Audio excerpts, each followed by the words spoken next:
మా హోమ్లో పిల్లలందరికీ టైం టేబుల్ ఉంటుంది. వాళ్ళు దానికి ఎప్పుడైనా 1-2 నిమిషాలు లేటుగా వస్తే నేను వాళ్ళకు ఒక అధ్యాయాన్నో కొన్ని వచనాలను ఇచ్చి వాటిని వాళ్ళు ఎన్ని నిమిషాలు లేటుగా వచ్చారో అన్నిసార్లు రాయమంటాను. రీసెంట్గా 8th చదివే మగ పిల్లలు 2 minutes లేటుగా వచ్చారు. వాళ్ళకి నేను ఒక అధ్యాయాన్ని ఇచ్చి దీన్ని 2 సార్లు రాయండి అని చెప్పాను. వాళ్ళ తర్వాత ఆడపిల్లలు వచ్చారు, 15 నిమిషాలు లేటుగా వచ్చారు. వాళ్ళు 1, 2, 3 తరగతి చదువుతున్న పిల్లలు.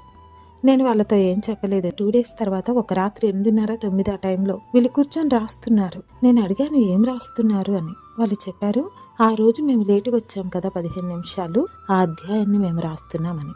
నేను వాళ్ళని దగ్గరికి పిలిచి చెప్పాను, మీ వయస్సులు, మీరు చదివే క్లాసులు నాకు తెలుసు. అంత పెద్ద అధ్యాయాన్ని అన్నిసార్లు మీరు రాయగలరని నేను ఎలా అనుకుంటాను? అసలు మీకు అంత పెద్ద పనిష్మెంట్ నేను ఎందుకు ఇస్తాననుకున్నారు? అప్పుడు వాళ్ళు అన్నారు, అయితే ఆపేయమా రాయకుండా.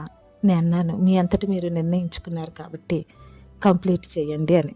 చాలాసార్లు మన పనిష్మెంట్ మనమే తెచ్చుకుంటాం.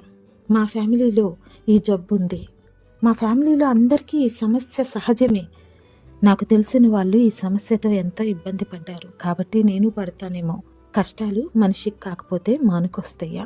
ఇవన్నీ నన్ను అడిగితే దేవునికి వేరుగా మనకి మనము తెచ్చుకునే పనిష్మెంట్లు. లోకములో సహజమైనది కూడా నిన్ను ఇబ్బంది పెట్టేదై, నిన్ను శ్రమ పెట్టేదై నీకు వచ్చినప్పుడు నువ్వు దేవుణ్ణి అడిగావా? దేవునితో సమాధాన పడ్డావా?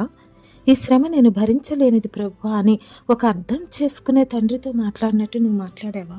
నువ్వు దేవుని బిడ్డవైతే ఆ శ్రమ నీకు పశ్చాత్తాపాన్ని తెస్తే దేవుని కొరకు మహిమకరంగా ఘనకరంగా బ్రతకాలన్న ఆశ నీకుంటే మీకలాగా చెప్పు, నా శత్రువా నా మీద అతిశయింపవద్దు, నేను పడిపోయినా తిరిగి లేస్తాను. ఎందుకంటే నా దేవుడు ఎలాంటి దేవుడు అంటే, నేను కోపపడి నిన్ను కొట్టి తిని కానీ కటాక్షించి నీ మీద జాలి పడుతున్నానని చెప్పే దేవుడు.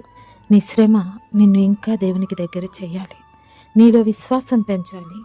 ఆ శ్రమని దాటే శక్తిని ఇవ్వమని దేవుణ్ణి అడిగి ఆ శ్రమను దాటి లోకానికి నీకు నువ్వు కూడా నిరూపించుకోవాలి నువ్వు దేవుడి బిడ్డవని. పోరాడు, గెలుపు నీదే.